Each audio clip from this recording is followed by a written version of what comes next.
So, what is music? It's part of our everyday lives, whether we're alone or we're with friends, whether we're feeling happy or down. But what drives a musician to create the art that they create? What goes on in their mind? My name is Rishabh Aditya, and today on this episode of Tunes of Bracku, I have with me Aryan Sreshto, who'll try to find out what goes on his mind to create the art that he creates.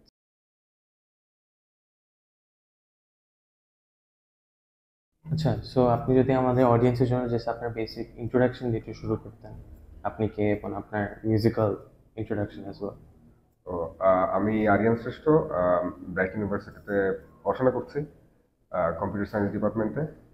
আর আমার গান বাজনার যদি trivia বলি তো আমি আহ, বেশ কয়েকটা music প্রজেক্টের সাথে আর কি ইনভলভ। আমার কারেন্টলি যে দুইটা প্রজেক্ট নিয়ে সব থেকে বেশি ব্যস্ত, দুইটা সরি তিনটা। একটা হচ্ছে গন্ধে ফেরেশতা, আর একটা নাদ, আর একটা হচ্ছে অ আ, ই। এই তো। আচ্ছা, তো আপনার বেসিক্যালি মিউজিক্যাল জার্নিটা আসলে শুরু হলো থেকে কেমনে, এবং আজকের যে জনরাগুলায় আসলেন, মানে ওই যাত্রাটা কিরকম ছিল, ওইটা যদি একটু ব্যাকগ্রাউন্ড দিতেন আপনার।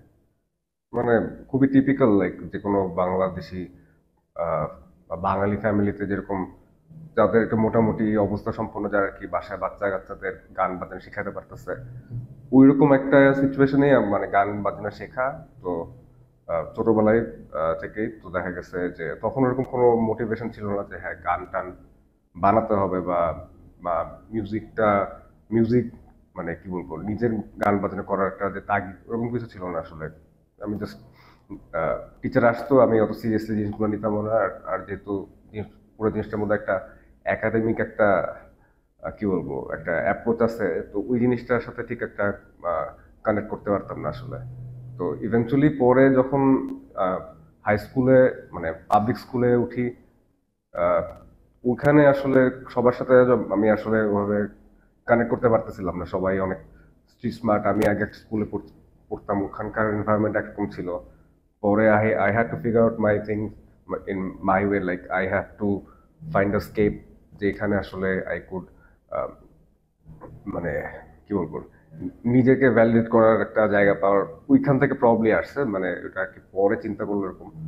আর পরে ইউনিভার্সিটিতে আসাটাও একটা মানে ক্রুশিয়াল একটা মানে ব্র্যাকে আসার পরও দেখা গেছে যে আমার যে ভাই ব্রাদার বা সিনিয়র যারা ছিলেন, তারা বিভিন্নভাবে আমাকে আর কি আহ, অনেকে বিভিন্নভাবে আমাকে হেল্প করছে আর কি। তো that like kind of like led me to মানে ওয়ার আই এম টুডে। আচ্ছা, so আপনি প্রথমে মেনশন করলেন যে আপনি তিনটা ডিফারেন্ট হ্যাঁ। ব্যান্ডে আছেন, গঞ্জে ফেরেশতা, নাদ এবং অ আই। তো আপনার গঞ্জে ফেরেশতার গানগুলো যেরকম হলো একটু জ্যাজি রক ভাইবস, একটু ব্লুজি ভাইবস আছে। আবার আপনার নাদেরটা হলো একটু হেভি মেটাল। অই আপনাদের এখন রিলিজ হয়নি তো, মানে এই তিনটা কেন, এবং তিনটা মানে একটা চেয়ে একটা এত ডিফারেন্ট বাট স্টিল, মানে আপনাকে তিনটা থেকে what is intriguing you to stay attach to all three of them at the same time? তো তো আমি আসলে যখন এইচএসসি অবধি আমি আর কি বরিশালে আমি বড় মানে আমার থাকা আর কি বেড়ে ওঠা।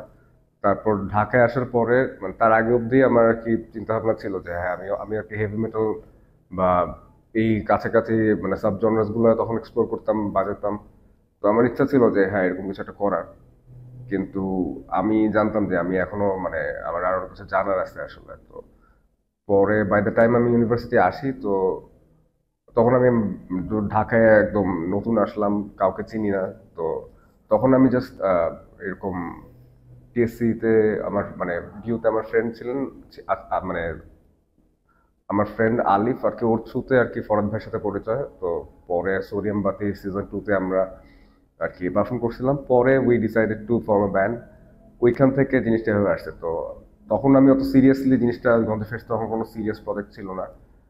আমি জাস্ট একটা মানে গান বাজনাটা যাতে জীবনযাপন থেকে হারায় না যায়, ওইটার জন্যই আসলে ওইটার সাথে ইনভলভ হওয়া। পরে ওইটা কাইন্ড অফ আমাকে মানে আহ, কি বলবো, আমার কে কাইন্ড অফ কি বলবো, আমার মিউজিক্যাল এন্ডেভারটাকে আর কি একটা ডিরেকশন দেয় আসলে। যে ওখান থেকে ওই গানগুলোকে গানের মিউজিক অ্যারেঞ্জমেন্ট গুলো নিয়ে কাজ করার জন্য দেখা গেছে যে আমি আমার বিভিন্ন অ্যাপ্রোচ আসলে আমি বোঝার চেষ্টা করি, বিভিন্ন মিউজিক্যাল অ্যাপ্রোচ, নট লাইক যে আমি অনেক কিছু ওর জন্য বাজাইছি, বাট আমি গানের কনটেক্সটগুলোর সাথে আসলে রেলিভেন্ট কোন ধরনের মিউজিক্যাল অ্যাপ্রোচগুলো আসলে কানেক্ট করা যায়, ওইগুলো আমার আর কি এক্সিস্টিং নলেজগুলো দিয়ে আর কি ওইগুলো আমি ট্রান্সলেট করার ট্রাই করছিলাম আর কি।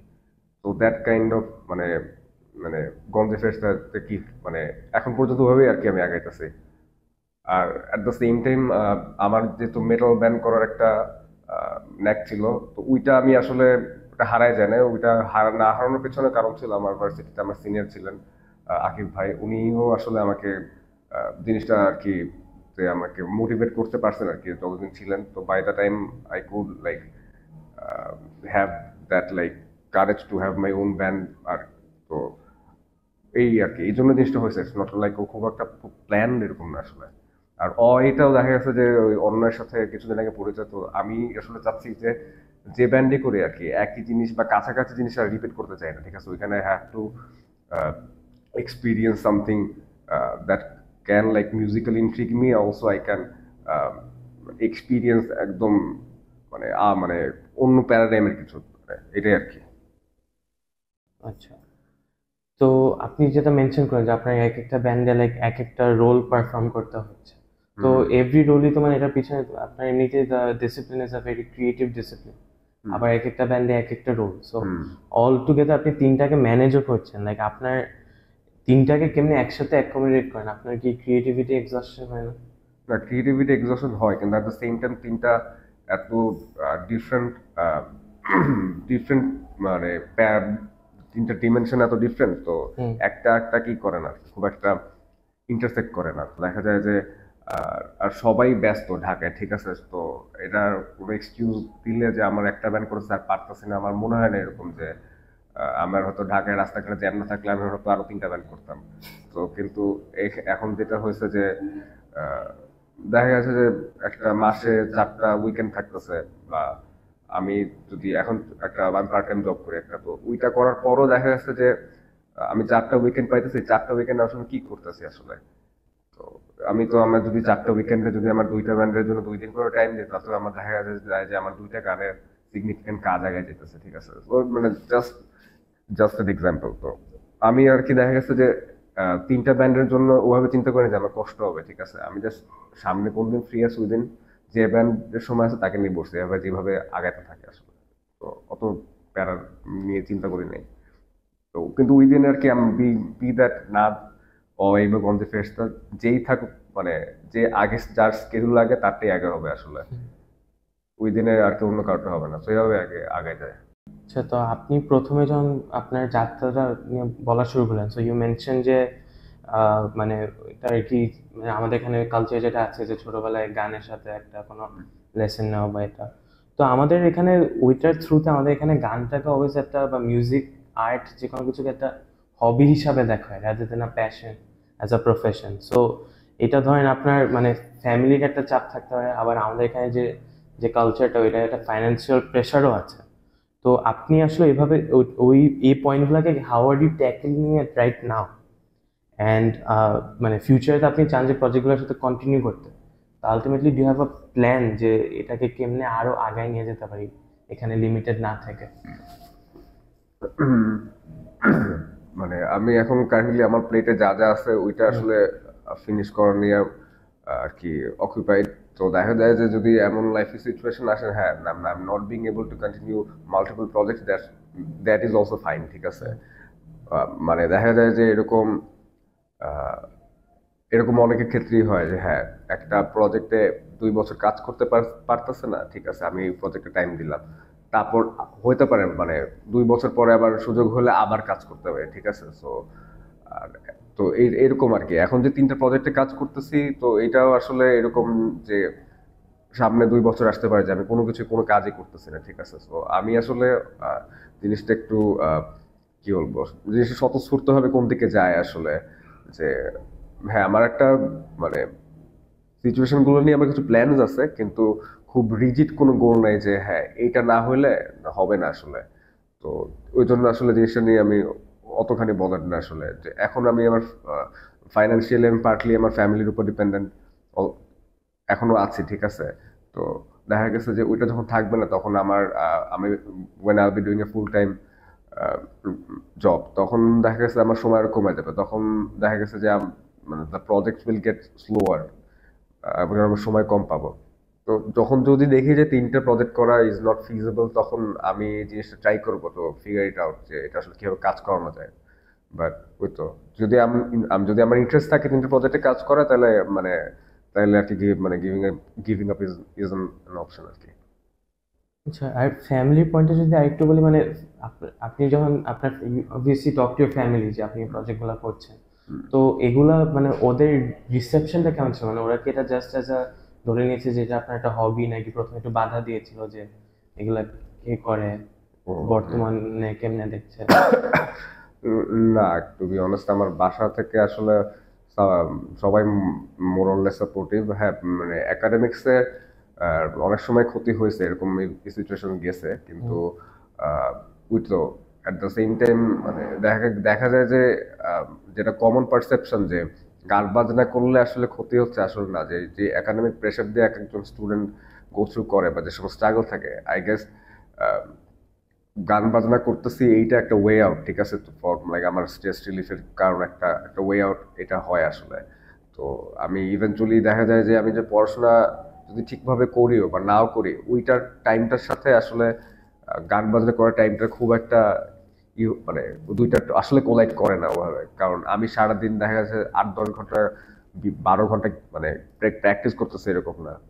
Since I am writing my song মানে মানে ওইগুলো কম্পোজিশন নিয়ে কাজ করতেছে, ওইগুলোর থ্রুতেই আমার বেশিরভাগ মানে প্র্যাকটিস গুলো হইতেছে বা রিহার্সাল সেশন যেগুলো থাকতেছে মানে প্যাডে যেগুলো, ওগুলোর থ্রুতেই প্র্যাকটিস হইতেছে, ঠিক আছে। তো ওগুলো সপ্তাহে 2বার বা 3বার হচ্ছে, এছাড়া তো সময় থাকে আসলে। সো মানে তো আমি যদি আমার যদি একাডেমিক্স খারাপ হয় আর ওটার জন্য আমি যদি মানে বলি যে আমার পড়াশোনায় আসলে ওটার জন্য আসলে মানে মিউজিক আর কি আমার পড়াশোনা খারাপ হওয়ার জন্য রেসপন্সিবল, তো আই গেস এইটা আর কি এনাফ রিজন আর কি আমার কাছে। আচ্ছা, সো লাইক আপনি যে এক একটা রোল পারফর্ম করছেন, like as a composer, as a lyricist, তো আপনার each and every one of this roles, মানে ধরেন আপনার একটা কোনো ফেভারিট লিরিসিস্ট আছে, আপনার একটা ফেভারিট কম্পোজার আছে, যার ধারে আপনি ইন্সপায়ার্ড হন, তো আপনার যে কাজগুলো করছেন এই ইন্সপিরেশনগুলোকে আপনার মানে সর্ট অফ আপনার কাজটাকে ওদের কন্টিনিউশন দেখেন, or do you think you are creating something absolutely new,